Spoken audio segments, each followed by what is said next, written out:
الله عليه وسلم يوزل ابو سنان رضي الله عنه لاس مباركوني او د ابو سنان رضي الله عنه چې کوم د زوی وفات شوی او د قبر په غاړه باندې ناستو نو دې فرمای هر کله چې ما اراده ودر چې زدي جن لاړ شم نو د الله نبی صلی الله علیه وسلم ولم او ما ته فرمایل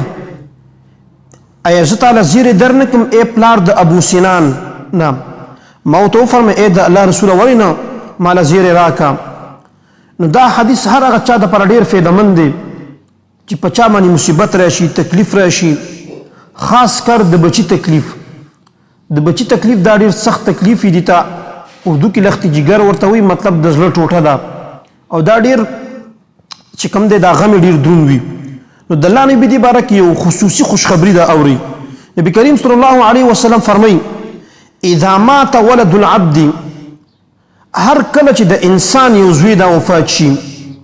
نو الله عز وجل ملائکه ته وي قبضتم ولد عبدي تاسو قبض کو هغه بچی د بنده زما فيقولون دا ملائکه ته فرمای الله تعالی نعم او اذ الله مخدا قبض کوم فيقول الله تبیا فرمای قبضتم ثمرة فؤاده تاسو چې کوم دی قبض کو هغه میوه د زړه ده یعنی تاسو چې د مسلمان دا بچی وفات کو او تاسو ته روح واغشتو نو دا خو د زړه میوه تاسو د واغشتله دا زړه تر وېستو نو ملائکه ورته وی او نعم نو د الله بیا د ملائکه ته فرمایي تاسو چې کله د تکلیف دا بچیم ته اغشتو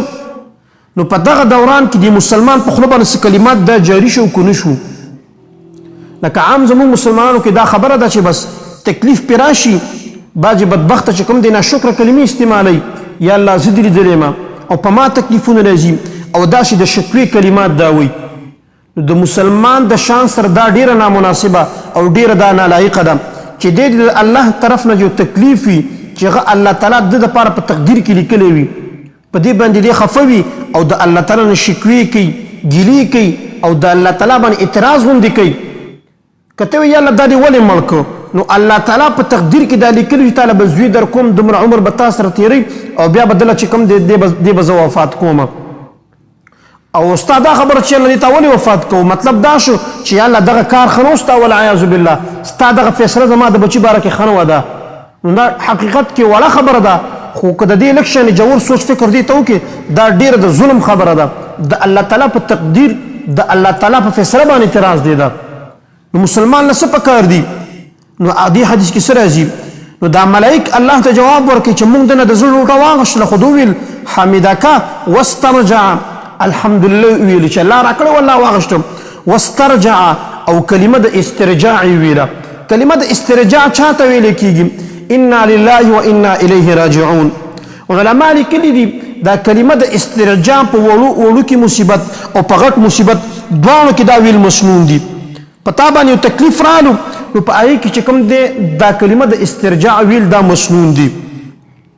نو الله فرمای فیقول الله فرمای ملائکه ته ابنوا لعبدي بيتا في الجنه زما د دې بنده لپاره په جنت کې چې کوم دی یو کور جوړ کړي او وسموه بیت الحمد او دی جنت کې کور لنوم کې دی په بیت الحمد سره کوټه د حمد او دا ځکه درې چې کله بچي وفات شي د په الحمدلله ویله نو د هغې په عوض کې دله الله تعالی په جنت کې یو محل او بلډینګ بنګله ورکړله او په هغې باندې به نوم ولیکلی شي بیت الحمد ده